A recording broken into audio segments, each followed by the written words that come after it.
Good evening అండి అందరికీ. Trailer చాలా బాగుంది తమ్ముడు. నేను సిద్ధు గురించి చెప్పాలంటే ఒక వస్తున్నప్పుడు అదే ఆలోచిస్తే నాకు ఒక స్పెషల్ మూమెంట్ ఉంది సిద్ధుతో. 2015 సర్దార్ గబ్బర్ సింగ్ జరుగుతుంది. సో దేవిశ్రీ ప్రసాద్ గారి దగ్గరికి ఆడియో కోసం వెళ్ళి ఒక ట్యూన్ ఏదో చేసుకొని తోబా ట్యూను వస్తూ ఉన్నా.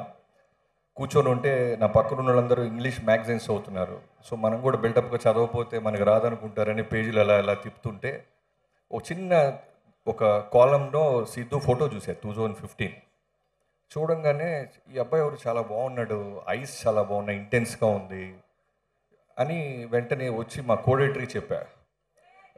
సార్ ఈ అబ్బాయి ఎవరో చూడండి ఒకసారి, చాలా బాగున్నాడు, మనం ఒకసారి పిలిపించండి ఆఫీస్కి అన్నాను. సో వెళ్ళి ఫైనల్గా 2015 మా ఆఫీస్కి వచ్చాడు సిద్ధు. నీకు గుర్తుండి ఉంటుంది, ఫిల్మ్ నగర్. రాగానే తను ఏమనుకున్నాడంటే సర్దార్ గబ్బర్ సింగ్ సినిమాలో కళ్యాణ్ గారితో పాటు ఏదో ఒక ఇంపార్టెంట్ క్యారెక్టర్ ఏదన్నా ఉంటుంది అనుకుని వచ్చాడు.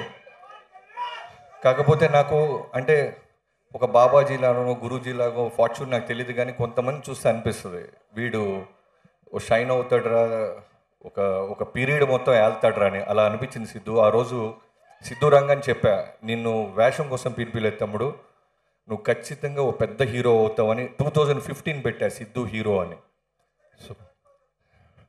సో ఆ రోజు వచ్చి ఏదో ఒక వేషమైనా చేస్తానా, పెద్ద సినిమా కదా కళ్యాణ్ గారి దాంట్లో ఎనీథింగ్ అన్నాడు. లేదు తమ్ముడు నువ్వు ఖచ్చితంగా చాలా పెద్ద హీరో అవుతావు, నాకు మనస్ఫూర్తిగా చెప్పాలనిపించింది అన్నాను. నిజంగానే మళ్ళీ డీజే తిల్లు తర్వాత ఒక ఈవెంట్లో కలిస్తే తనే మళ్ళీ గుర్తు చేశాడు.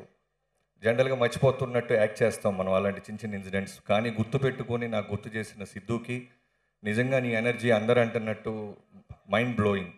అంటే ఇంట్లో నా కూతురు కూడా ఫుడ్ తినాలన్నా, మా మరదలో చిన్న పాప డ్యాన్స్ చేయాలన్నా నీ పాటలే, డీజే తిల్లు. సో అంటే పార్ట్ 1 తర్వాత పార్ట్ 2 రావటం అంటే నిజంగానే కత్తి మీద సాము, దాని ఎక్స్పెక్టేషన్స్ అలా ఉంటాయి.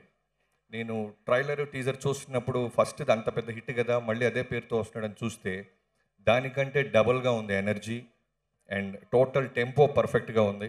I wish you all the best. ఖచ్చితంగా డీజే తిల్లు 1 కన్నా 2 డబుల్ బొనోజా అవుద్ది.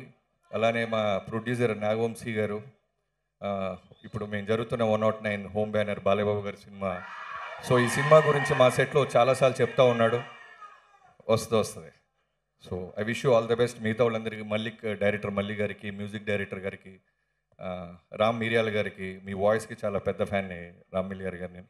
అలానే లిరిక్స్ రాసిన కాశాల శ్యామ్ గారికి, అందరికీ పేరు పేరున ఈ సినిమా యూనిట్ అందరికీ all the best and thank you so much.